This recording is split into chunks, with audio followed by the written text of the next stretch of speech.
ಮುಖ್ಯಮಂತ್ರಿ ಸಿದ್ದರಾಮಯ್ಯನವರಿಗೆ ಇವತ್ತು ಕೂಡ ಬಿಗ್ ಡೇ.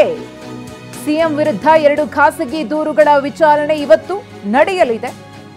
ಸ್ನೇಹಮಯಿ ಕೃಷ್ಣ ಮತ್ತು ಟಿಜೆ ಅಬ್ರಹಾಂ ಕೊಟ್ಟಿರುವಂತಹ ದೂರು ಇವತ್ತು ಜನಪ್ರತಿನಿಧಿಗಳ ವಿಶೇಷ ಕೋರ್ಟ್ನಲ್ಲಿ ಖಾಸಗಿ ದೂರುಗಳ ವಿಚಾರಣೆ ನಡೆಯುತ್ತೆ.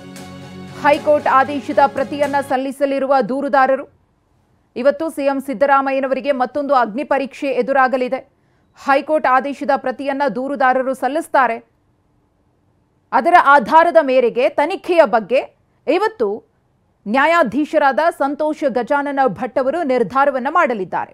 ಕೋರ್ಟ್ ತನಿಖೆಗೆ ಆದೇಶವನ್ನ ಕೊಟ್ಟರೆ ಸಿಎಂ ಸಿದ್ದರಾಮಯ್ಯನವರಿಗೆ ಮತ್ತಷ್ಟು ಸಂಕಷ್ಟ ಎದುರಾಗಲಿದೆ. ಮುಡಾ ಹಗರಣ ಸಂಬಂಧ ಯಾವ ಸಂಸ್ಥೆ ತನಿಖೆಯನ್ನ ನಡೆಸಬೇಕೆಂದು ಕೋರ್ಟ್ ನಿರ್ಧಾರವನ್ನ ತೆಗೆದುಕೊಳ್ಳಲಿದೆ. ಸಿಎಂ ಸಿದ್ದರಾಮಯ್ಯನವರ ವಿರುದ್ಧ ತನಿಖೆಗೆ ಆದೇಶವನ್ನ ಕೋರ್ಟ್ ಕೊಟ್ಟಿದ್ದೇ ಆದರೆ ಎಫ್ಐಆರ್ ದಾಖಲಾಗುವ ಸಾಧ್ಯತೆಯೂ ಕೂಡ ಇದೆ.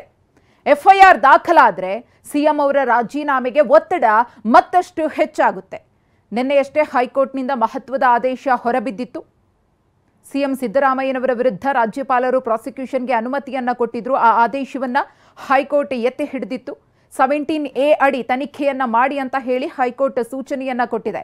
ಇದರ ಬೆನ್ನಲ್ಲೇ ಇದೀಗ ಜನಪ್ರತಿನಿಧಿಗಳ ವಿಶೇಷ ಕೋರ್ಟ್ನಲ್ಲಿ ಖಾಸಗಿ ದೂರುದಾರರು ಸಲ್ಲಿಸಿರುವಂತಹ ಅರ್ಜಿಯ ಸಂಬಂಧ ಏನ್ ತೀರ್ಪು ಹೊರಬರುತ್ತೆ ಅನ್ನೋ ಕುತೂಹಲವೂ ಕೂಡ ಮನೆ ಮಾಡಿದೆ.